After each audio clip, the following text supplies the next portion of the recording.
এবার দেখাচ্ছি এটা বিয়ের ছবি, একেবারে সিম্পল, মন্দিরে বিয়ে হচ্ছে, স্বামী স্ত্রী একেবারে মন্ত্র পড়ে বিয়ে না। কত রকম ভাবে মানুষকে ঠকানো যায় দেখুন। আইপিএস পরিচয় দিয়েছে, কত বড় ঠকবাজ। আইপিএস পরিচয় দিয়ে বিয়ে করেছে, আসলে আইপিএস নয়। তারপরে শারীরিক নির্যাতন থেকে আরম্ভ করে সমস্ত কিছু।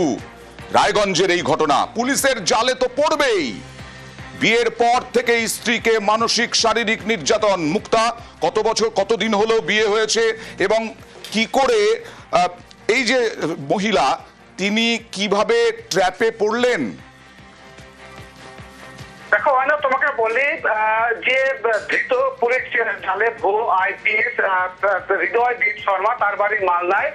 প্রায় 6 মাস আগে রায়গঞ্জের টেন্ডহরির এক বাসিন্দা শর্মা রানী দাসের সঙ্গে বিয়ে হয়।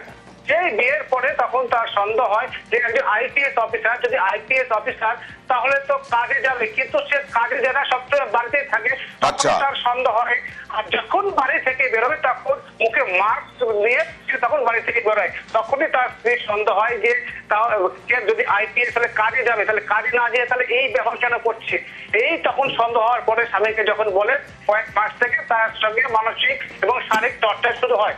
অবশেষে গতকাল রাতে বেধড়ক মারধর করা হয় তার স্ত্রীকে। তারপরে পরিবারের লোকজন পুলিশকে জানায়। তারপরে কিন্তু পুলিশ তাকে আটক করে।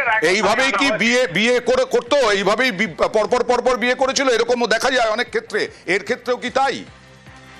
শুধু তাই নয়, তিনি কিন্তু আরো চাকরির নাম করে কখনো খাদ্য দপ্তরে চাকরি দেবে, কখনো মদের ট্রেড লাইসেন্স দেবে, এরকম করে নানান লোকের। বিরাট ঠকবাজ, আসলে বিরাট ঠকবাজ বোঝা যাচ্ছে। দেখা যাক কি পদক্ষেপ হয়। আমার হাজবেন্ড আমাকে মেরেছে। ও আমাকে বলেছিল যে ও পুলিশে চাকরি করে, কিন্তু ও কিছু করে না। সারাদিন বাড়িতে একবার একটা বলে সাইবার ক্রাইমে আছে, আবার বলে আইপিএস অফিসার। ওর সাথে 2 মাসের পরিচয় আমি বিয়ে করেছিলাম। রেজিস্ট্রি করার পরে শুধু কিছুদিন কাজে গেছিল, যখন বাড়ি থেকে বিয়ে দিয়েছে, মানে মন্দিরে গিয়ে আমরা বিয়ে করেছি। তারপর থেকে আর ও একদিনও কাজে নেই। যদি কোনো ফোন টোন আসতো তাহলে বাইরে চলে যেত। এখন কোথায় আছে? এখনো থানায় আছে।